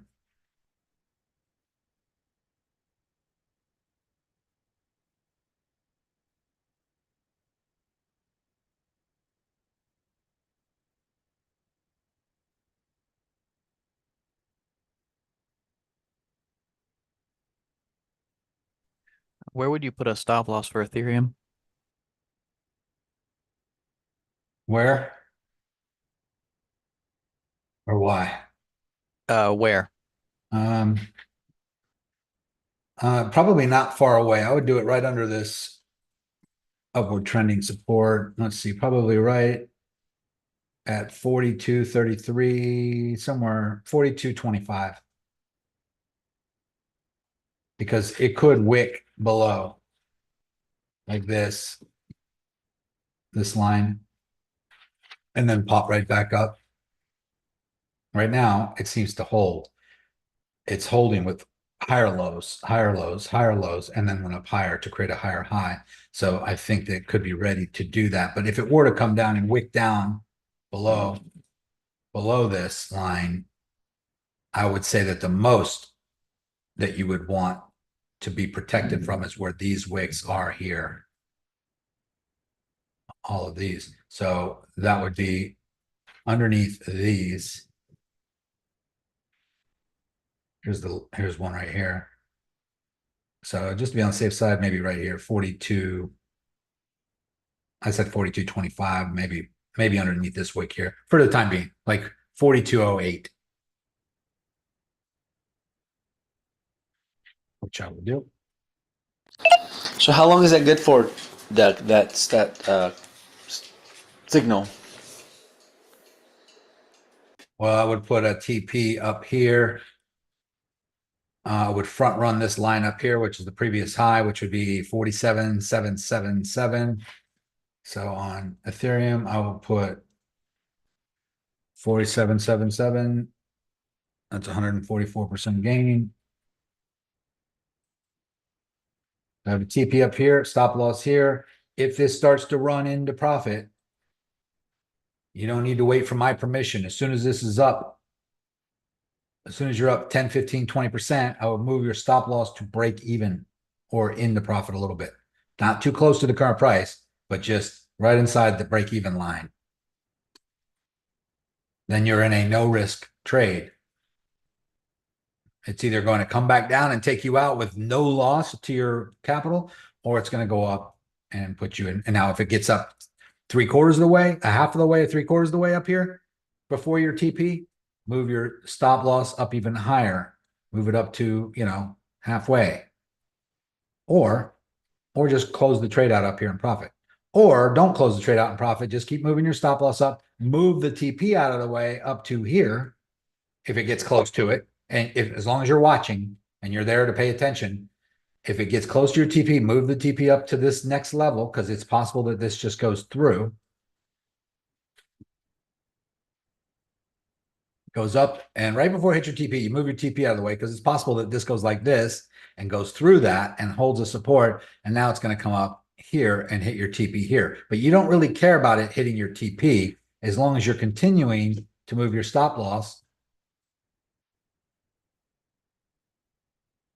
a little further, a little further, a little further, a little further, a little further, and then here, and then it goes up a little higher. You move your stop loss a little higher. It goes up a little higher. You move your stop loss a little higher. This way, if it keeps going, great, you stay in. But if it pulls back, it takes you out right here with the most amount of profit. So what's your TP right now? My TP right now is 49.29. Stop loss is 42.08 on Ethereum. On XRP, let me just go back because I didn't put a stop loss or TP yet. XRP, I did go long here. Oh, I did put a stop loss. My stop loss is at $2.90. TP, I'll put that up here at $3.31 just to get one on the board. 3.31. Confirm. That's up here. And then with, just in case anybody's interested there, I don't have a I do have a stop loss. It's already in profit, so you're not gonna catch that. What I would do is if you're even gonna entertain getting into this one, I would wait for it to break out of this top line on the downward trending resistance. You could draw a wedge or a range like I have here from the tops. The bottom of the range would be the tops of these wicks, and the top of the range would be the tops of these wicks. And then that's where we're hitting right now. If we break through that, this could be a good play. I don't know. What is the letters on that again? Because I don't know what the WIF. Thank you. Yes. Nico, did you just enter something? Sorry, I had some computer problems. I entered Ethereum.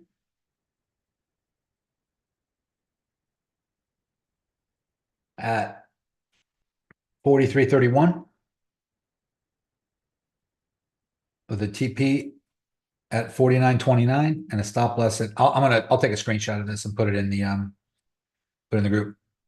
Let me go back to this one and see where I would take profit on this. This is I'm going to put a TP on this up here, but I'm going to put it at, like, let's say $1.15. Wait, yeah, $1.15. But I probably won't wait for it to get that high. That'd be 380%. I mean, if it's, you can see it's already starting to turn red. It's waffling here on the 4 hour. Let me go to the 1 hour, see what this looks like up close. It hit resistance there. It might not get through it. It might just be doing the same thing it's done the last time it got up into this zone. It hit it and it wicked through it and then came back down hard. And I'd be probably better off closing this out, taking the profit, or moving my stop loss really close to here just in case, because I'm already in profit on it, like $538. But it's possible that this could be the time that it breaks out.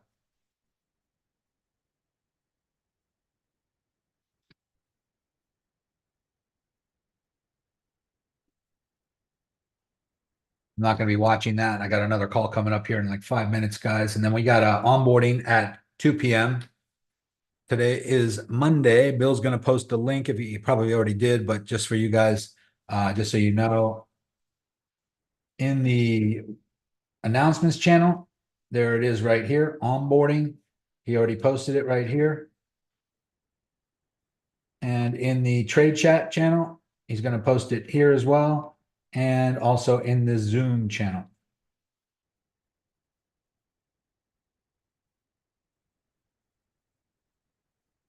All right, today is Monday. Yes, sir.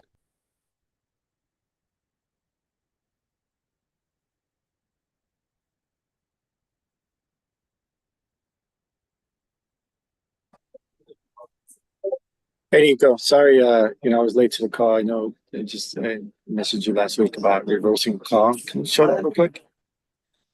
Sergio, I hear you loud and clear, but not clear. You sounded a little muffled. Can you say that again? I know I messaged you last week about reversing a call. I'm sorry, reversing a trade. Can you show that real quick? How to reverse a position? Yeah, how to reverse a position. Okay.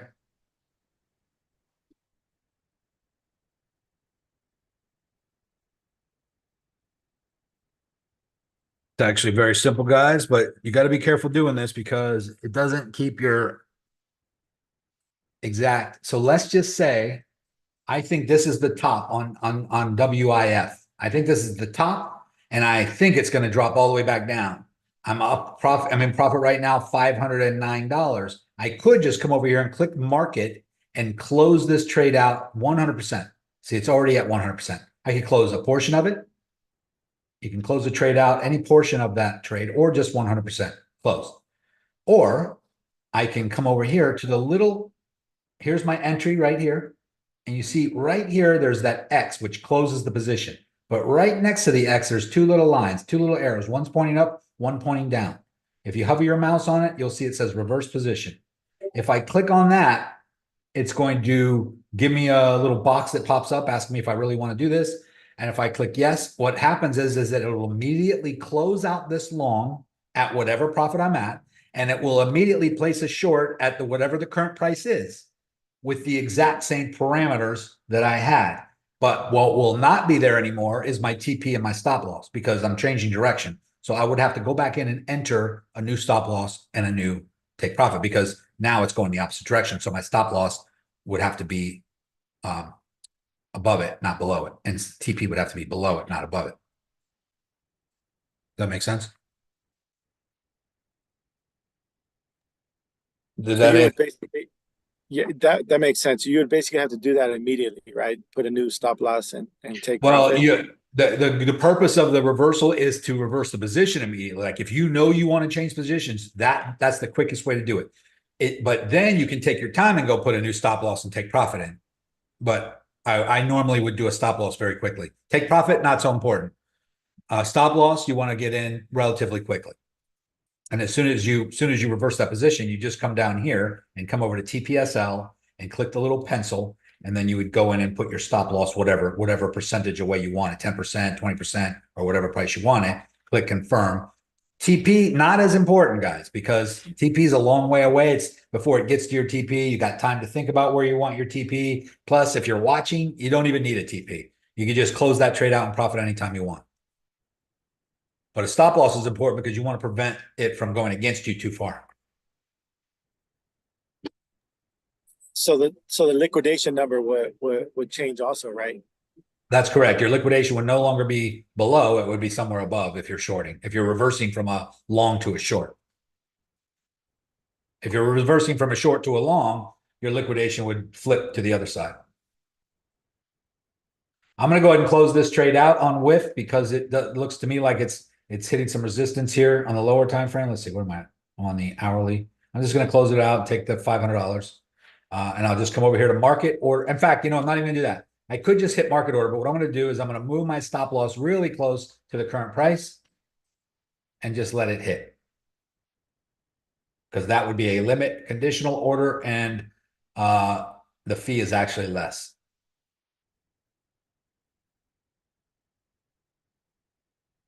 And if it doesn't hit and it keeps going up, that's great. Then I stay in the trade.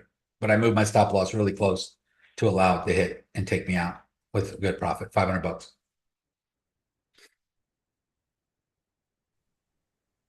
Hey, Nico, what was that ETH stop loss? ETH. Oh, Ethereum. Let's go look. Well, it's down here. Let me just look down here. 4208. Stop loss, yeah, 4208. Thank you. Yes, sir. Allison, can you look at BTC one last time? Yes.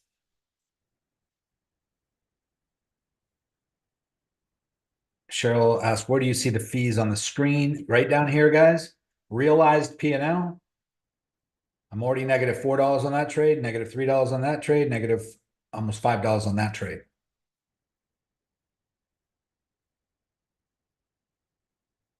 I'm positive on this trade, $18. I'm positive on this trade, $518.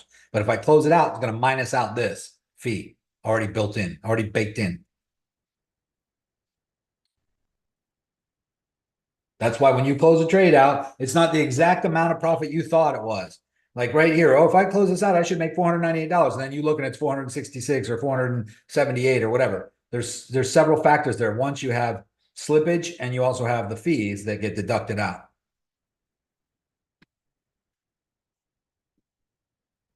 Shouldn't be much of a difference, but sometimes it is. Also, if something's dropping really fast and you're in profit, but it's dropping against you and you go and close it out, there is a change in the price and the value, and your profit is changing. So you might have lost 20, 30, $40 on that drop right there. And then it reflects in your account. You're like, oh, it was up more than that. Yeah, but it started dropping before it hit your stop loss or before you closed it out, and your profit was going down at the same time. There is no manipulation happening on the chart. There's no sleight of hand happening. It's computers, and it's calculating faster and easier and better than you could in your head or even with a calculator. But otherwise they'd be sued 10 times over, 100 times over for ripping people off. But it's not trying to do that for you. But there's something called slippage, guys, and that is it's hard to explain, but let me put it this way. Yeah, there's fees to reverse, Ted. Basically, it's not a reversal fee. It's a maker and taker fee that you're closing one trade out and opening another trade. It's the same fees that you would get as if you open that trade long and then closed it long and closed it, and then you went in and entered a short. You open the short trade and then you close it. So you're just getting all that hit at once. BTC is. Thank you. Yeah, you're welcome. Cheryl, wait, who asked? Allison, here we are on Bitcoin. It is getting a little rejection here at this downward trending resistance line, and it is falling back down. We're at 112.2. It looks like it's coming back down to retest the 112. I'm really not going to go long on Bitcoin until it breaks above or holds above I would say 113. I would say it would need to get above this line. Otherwise, to me, it's still downward trending. This overall thing. The overall thing is still downward trending. But we did technically break. If I take this line here and put it there, and I touch the tops of all of these, we did technically break out after hitting this low down here at 107. We did break out, and we are in an upward trending channel. The problem is we're coming right up against major resistance at the 112 again. And we're hitting a previous resistance channel ceiling here as well.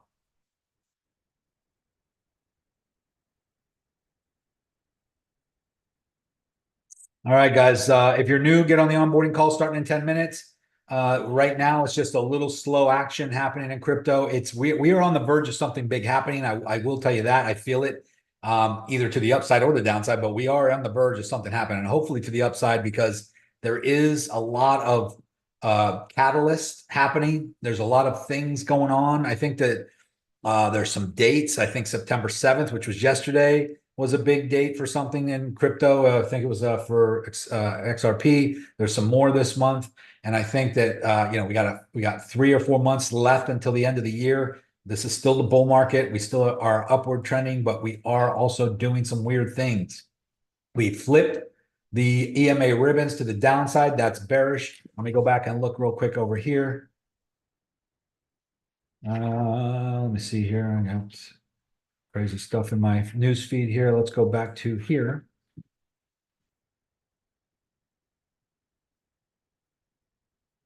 We still are a little bit away from the overall upward trending support on Bitcoin. This line going all the way back, guys, goes back all the way to 15.5 down here, all the way back. And that was 2022. And so we have support, wick, long wick down to support, shorter wick, but long wick down to support, both higher lows, hitting that line perfectly. And then keep going up here. And we came down and hit it again, bounced. And we are kind of coming to it here. So we have this upward trending support.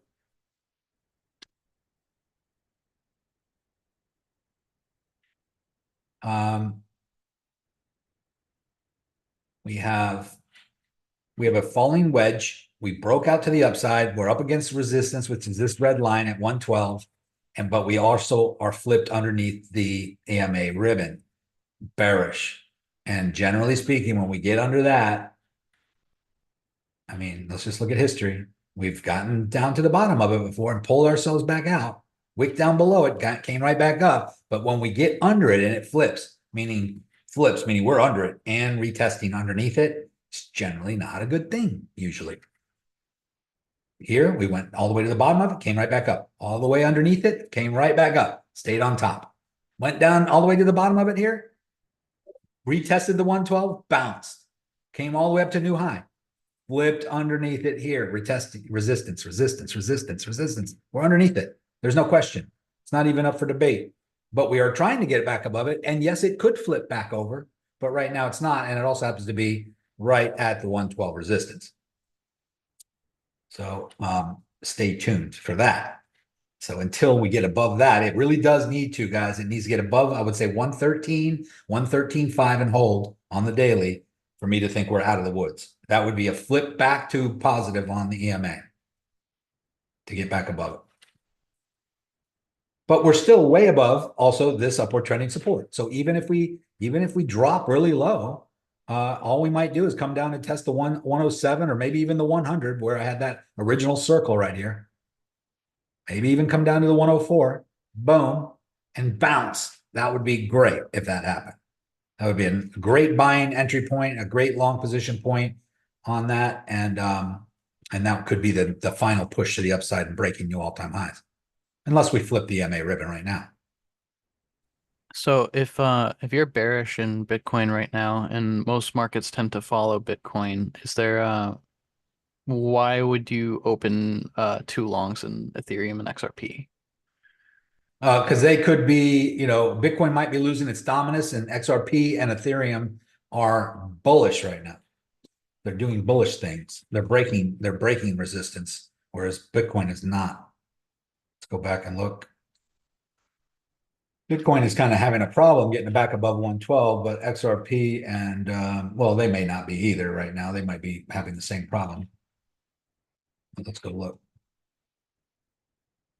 I mean, XRP was pumping up, and then it's coming back down and retesting this line one more time. So my long position was right here on this big red candle, but it actually went down a little further and wicked right down to that line again. Interestingly enough.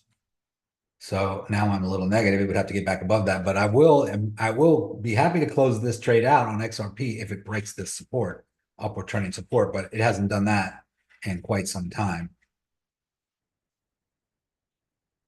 All the way back to June. It's been above it. But it's bouncing. It's definitely bouncing on it right now, guys. That's what we want Bitcoin to do. We want Bitcoin to get to that line. But let's see, what was the other one? XRP pumping. XRP could be decoupling from Bitcoin here soon, especially with all the positive news on XRP. And if Bitcoin loses its dominance and altcoin season takes off, you're going to see XRP, Ethereum, and some of these other ones move up while Bitcoin does not move up.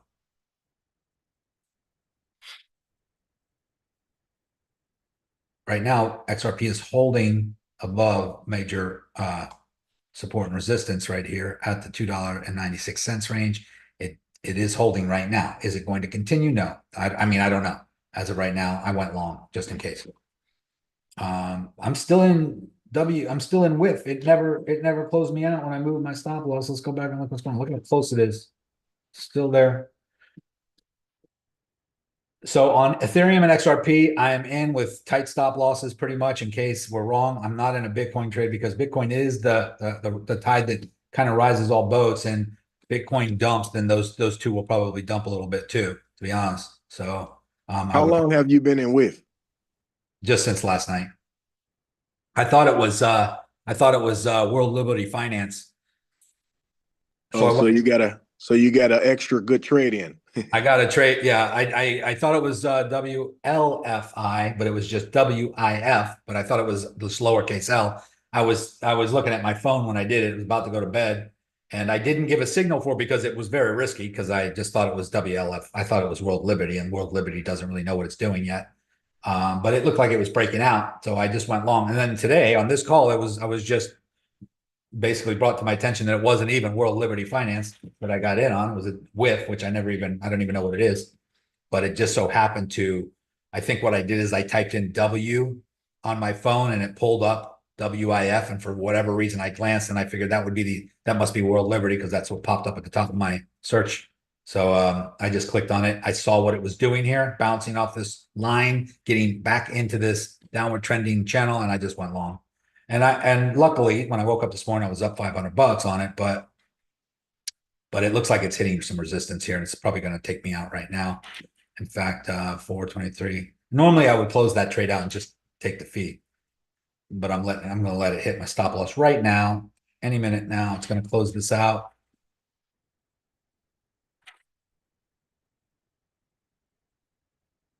It's taking its sweet time.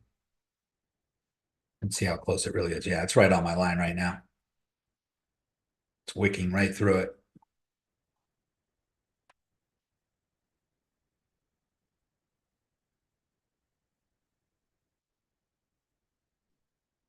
Just forced it.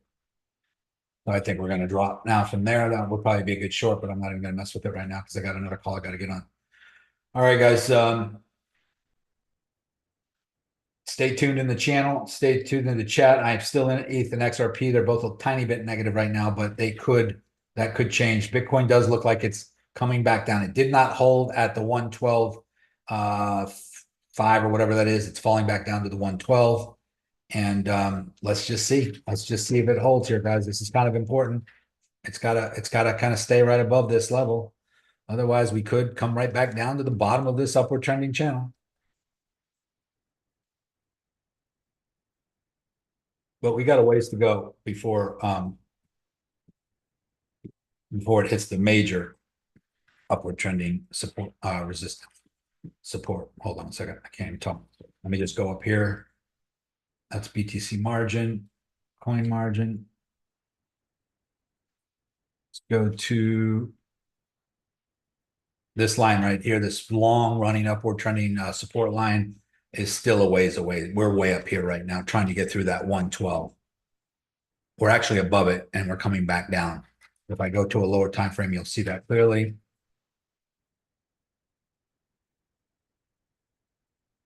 We're above it. We hit it resistance. We went above it, and we're coming back down to it right now. So we got to hold above that.